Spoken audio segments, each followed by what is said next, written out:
अस्सलामुअलैकुम वरहमतुल्लाहि वबरकातुहू। मेरे प्यार नाज़रीन, कुछ मस्जिदों में एल्युमिनियम और कांच यानी शीशे की अलमारी वगैरह रखी होती हैं। कुछ मसाजिद में खिड़की वगैरह में शीशे लगे होते हैं जिसमें नमाजी को अपना अक्स यानी तस्वीर नज़र आती है। घरों में सिंगारदान वगैरह में बड़ा सा आईना लगा होता है। अगर उसके सामने नमाज़ पढ़ी जाती है तो इंसान का अक्स दिखाई देता है, या कोई ऐसी जगह है जहां हर तरफ शीशे ही शीशे हैं। अब सवाल ये है कि शीशे और कांच के सामने नमाज पढ़ने से नमाज होगी या नहीं, ऐसी सूरत में क्या किया जाए? ये बहुत अहम सवाल है और एक भाई ने हमसे कमेंट करके ये सवाल पूछा है।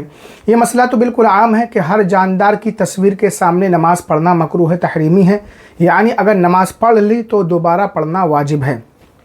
लेकिन शीशे और आईने में हमें जो कुछ नज़र आता है वो तस्वीर नहीं होती, बल्कि वो हमारा अक्स होता है।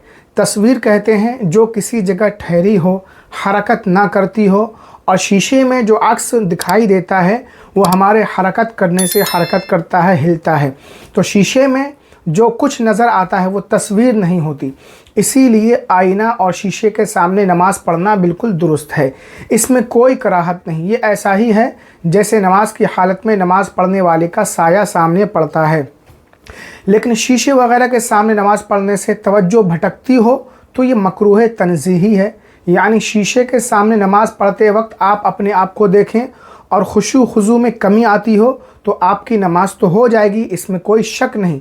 लेकिन ये फ़ेल शरीयत में नापसंदीदा है, क्योंकि हर ऐसा काम जिससे नमाज में तवज्जो भटके, अल्लाह ताला की जानिब से किसी और तरफ ख्याल जाए, तो ये मकरूह नापसंदीदा है।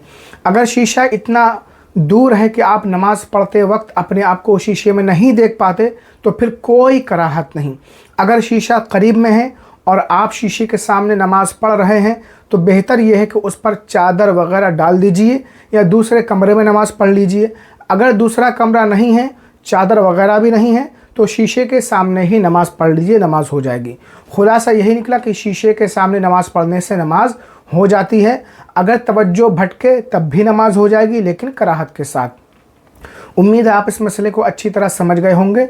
इस वीडियो को लाइक शेयर ज़रूर कर दें। अस्सलामु अलैकुम व रहमतुल्लाहि व बरकातुहू।